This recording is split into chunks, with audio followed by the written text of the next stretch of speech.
Hi, in this short video clip I'm going to be showing you how to deal with an area of a trunk that is rotted out as a result of a branch that I removed some time ago.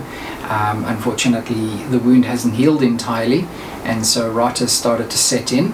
So I'm going to be showing you how to remove the rot and then what to do after that.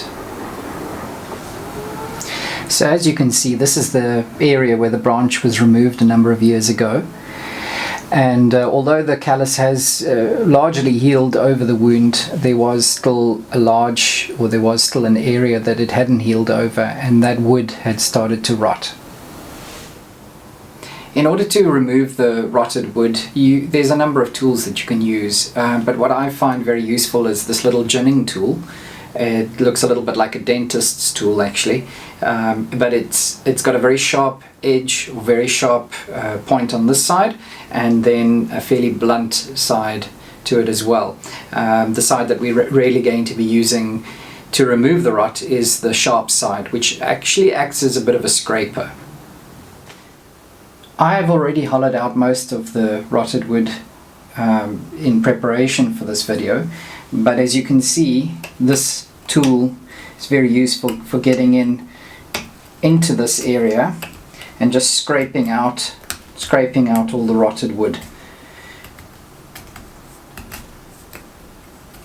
And then you can use the blunt side to scoop it out.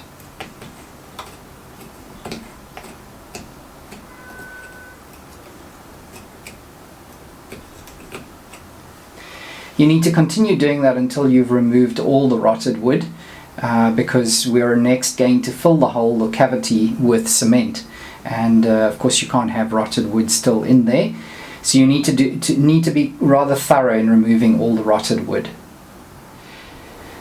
You don't really need much to do this. You'll need something like rock set, which is a fast anchoring cement.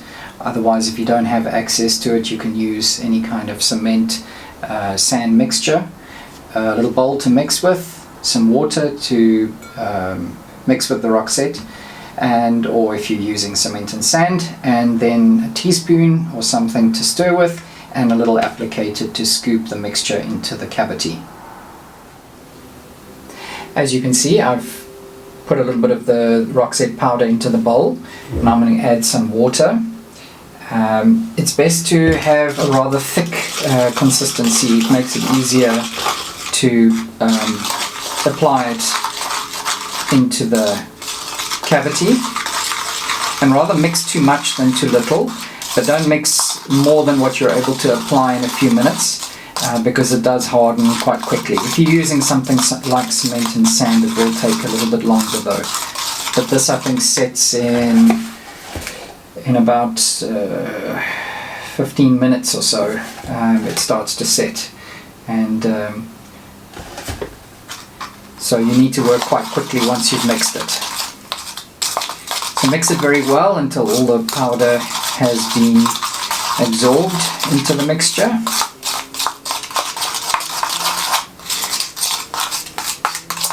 And you're looking for a rather thick consistency. As you can see, something quite thick like this. Maybe even a little bit thicker would work, depending on what you're sealing, or what you're filling rather. So that's the mix ready. Now, using your applicator, you're going to spoon your cement mix into the cavity. As I said earlier on, you need to make sure that all of the rotted wood has already been removed, otherwise it's going to cause problems inside the tree, because now you're essentially going to be sealing it off. I want to make sure that there's no air bubbles in it either, so just trying to press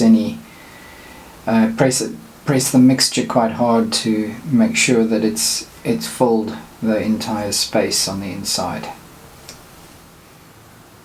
Now you need to fill the hole so that the cement is just a little bit short of being level with the surrounding area, so that the callus can heal over the cement and cover it entirely. At this stage I'm just going to let the cement dry a little bit, and then I'll clean it up. So I've allowed a little bit of time now for the rock set to harden, and now we're just going to, or I'm just going to clean up the area a little bit, and also just to shape the filler a little bit better.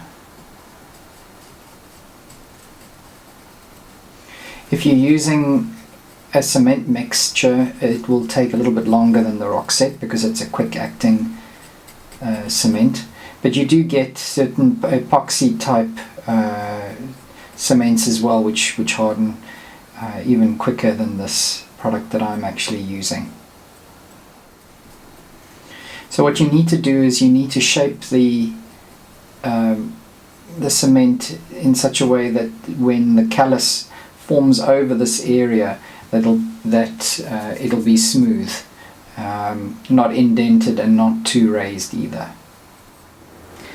Now the final step in the process is that we need to reactivate the scar tissue that is surrounding this cavity that we've just filled. And again, I'm going to be using the gin tool, just gently to scrape away this old scar tissue and expose the green cambium below it. And the reason we do that is just to activate the edge of this scar once again, so that it'll start healing over once more. And then we take a sealer and we seal along the edges.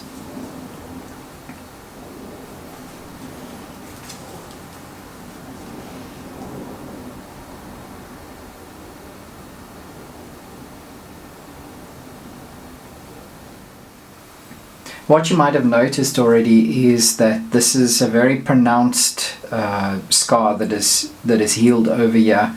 The cambium was rather aggressive, and there was also a little bit of wood left over from a cut that resulted in the callus formation to be rather raised.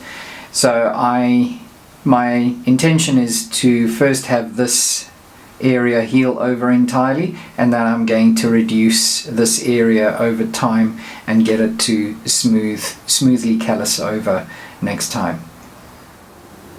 So that's about it. We have filled the cavity and we've opened up the cambium once again, sealed it off, and so hopefully over the following growing season the callus will be forming over it and covering that hole completely. Thanks very much, and I hope that the information was helpful to you.